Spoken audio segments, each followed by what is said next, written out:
Okay. Thank you. So, yes. Kajal గారు పెళ్లి తర్వాత, బాబు పుట్టిన తర్వాత సినిమాలు చెయ్యరేమో అని ఎన్ని రూమర్స్ వింటూ వచ్చామో, ఫ్యాన్స్ అందరూ బెంగ బెంగ పెట్టేసుకున్నారు. ఏమన్నా చెప్పాలనుకుంటున్నారా? ఇది అంతా రూమర్స్ ఉంది. I'm not going anywhere. I love you guys too much to go anywhere.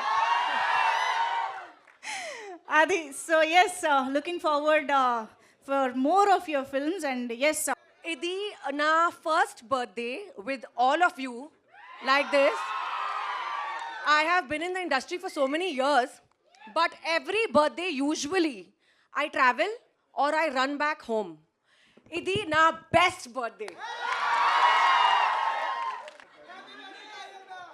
Kajal గారిని ఇంత దగ్గర నుంచి చూస్తూ మళ్ళీ పార్టీ లేదా అంట. ఇదే కదా అసలైన పార్టీ అంటే. Anyways, thank you so much one and all everybody on stage and all the very best to the entire team of Satyabhama. సినిమాని సక్సెస్ఫుల్గా షూటింగ్, పోస్ట్ ప్రొడక్షన్ అన్నీ కంప్లీట్ చేసుకుని మా ముందుకి అతి త్వరలో రావాలి అని మనస్ఫూర్తిగా కోరుకుంటూ, happiest birthday to you Kajal garu. Once again very very happy to see you here today.